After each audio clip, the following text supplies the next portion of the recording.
I have a lot of, I used to be the Chief Technology Officer of the Display Division at Intel, so I've got a lot of knowledge about the Intel-OLPC relationship. But in general, it was very difficult and unfortunate that it couldn't have lasted longer. But in general, the laptop market has really been, this laptop market, the low-cost laptop market, was I think clearly started by one laptop per child, and the work I did in it and many, many others in architecting what they all thought was, I mean, Craig Barrett said it was crazy, right? It would never work, and it was a gadget.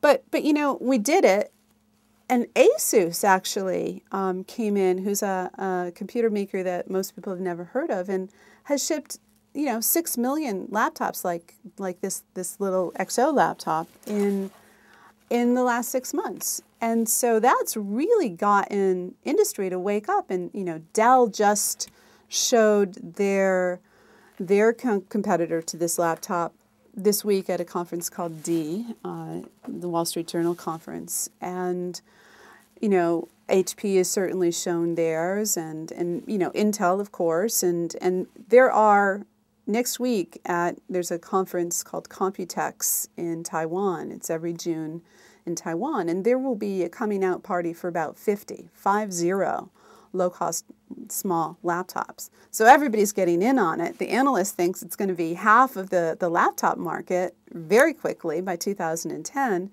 and I think it's terrific. I think that, you know, that's the way to make it happen, is figure out, we should all be making laptops cheaper and lower power and, you know, easier to carry around. And there are some trade-offs. The screen's a little smaller, so that's something that my new company is really chewing on, is how do we make a great screen experience in something that's more portable somehow, some way. And so one thing that we announced 2 weeks ago with OLPC was, you know, basically 2 screens, one on each side of the laptop. So you can have a book, sort of like that, or you can have a laptop where you type here on one screen and you got the screen up here, but it's more screen real estate in a smaller area. I'm pretty excited about some of the stuff we're doing with some of the companies too, basically at integrated touch, sunlight readability, and really an ebook-like look on the laptop. As far as the motherboard, I think that the days of the CPU, for this area, I think the CPU makers, the microprocessor makers are scared, because at the low end, I mean, the word that makes it an executive at a CPU maker sort of shudder in fear is the word commodity, right? And when you're making lots of something for very low cost, it's pretty hard not to use that word. And so they're thinking, well, how do we, you know, not be commodity? And so they're trying to work on lower power.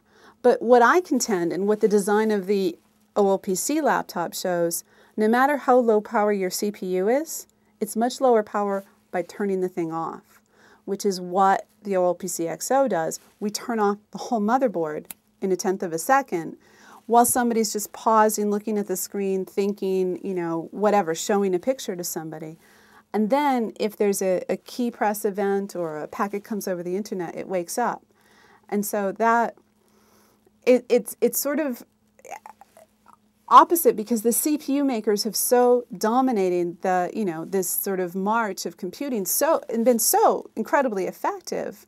But then when you look at something at the low end, you know, you just want to use whatever is a pretty low-cost CPU and turn it off most of the time, because, you know, well, why use it if somebody's just typing an email and thinking, or surfing the web or writing a paper and thinking about what they're going to say. They don't need it. What they really care about is their battery lasting for 20 hours, especially for the developing world, but in the developed world as well. And so for the CPU makers, it's difficult. And so I feel their pain and I want to help, but, you know, like, I think that the future of portable computing is all about the screen. It's the most expensive and most power-hungry component. And so we're trying to improve the screen and the reading experience, because people want to be able to read on the screen.